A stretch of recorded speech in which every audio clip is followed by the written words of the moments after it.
నమస్కారం అండి. కార్తీక మాసంలో శివుడికి ఏ ద్రవ్యములతో అభిషేకం చేస్తే మరి ఫలితములు? శివుడు అభిషేక ప్రియుడు. హర హర మహాదేవ అంటూ మనసారా స్మరిస్తూ జలంతో అభిషేకించిన భక్తులకు వశమవుతాడు. కోరిన కోరికలను తీర్చే భోళా శంకరుడు.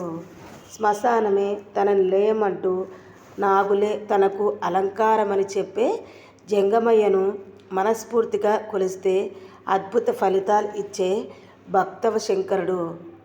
ఈ లయకారునికి వివిధ ద్రవ్యములతో అభిషేకం చేస్తారు. ఆవు పాలతో అభిషేకం చేస్తే సర్వ సౌఖ్యాలు కలుగుతాయి. పెరుగుతో అభిషేకం చేస్తే బలము, ఆరోగ్యము, యశస్సు అంటే కీర్తి లభిస్తుంది. ఆవు నెయ్యితో అభిషేకం చేస్తే ఐశ్వర్యము ప్రాప్తిస్తుంది. కొబ్బరి నీటితో అభిషేకం చేస్తే సకల సంపదలు కలుగుతాయి. గరిక నీటితో శివాభిషేకం చేస్తే నష్టమైన ద్రవ్యము తిరిగి వస్తుంది.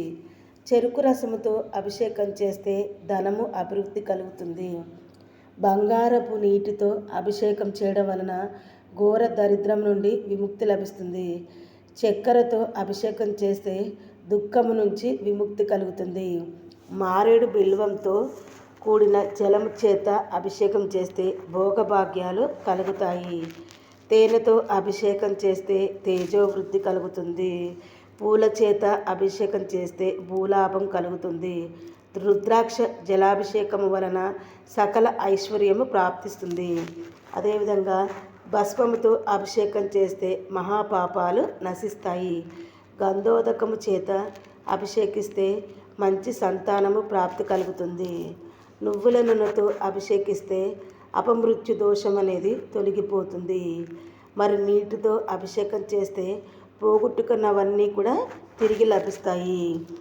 ద్రాక్షరసం చేత అభిషేకం చేస్తే ప్రతి పనిలో విజయం కలుగుతుంది. ఖర్జూర రసంతో అభిషేకం చేస్తే శత్రుహానిని హరింపచేస్తుంది. నేరేడు పళ్ళ రసం చేత అభిషేకం చేస్తే వైరాగ్య సిద్ధి లభిస్తుంది. కస్తూరి కలిపిన నీటితో అభిషేకం చేస్తే చక్రవర్తిత్వము లభిస్తుంది. అదేవిధంగా నవరత్నోదకంతో అభిషేకం చేస్తే ధాన్యము, గృహము, గోవృద్ధి కలుగుతుంది. మామిడి పళ్ళ రసంతో అభిషేకం చేస్తే దీర్ఘ వ్యాధులన్నీ నశిస్తాయి. పసుపు నీటితో అభిషేకం చేస్తే మంగళప్రదము అవుతుంది. శుభ కార్యక్రమాలు కూడా జరుగుతాయి. అన్నంతో అభిషేకం చేస్తే అధికారి ప్రాప్తి కలుగుతుంది.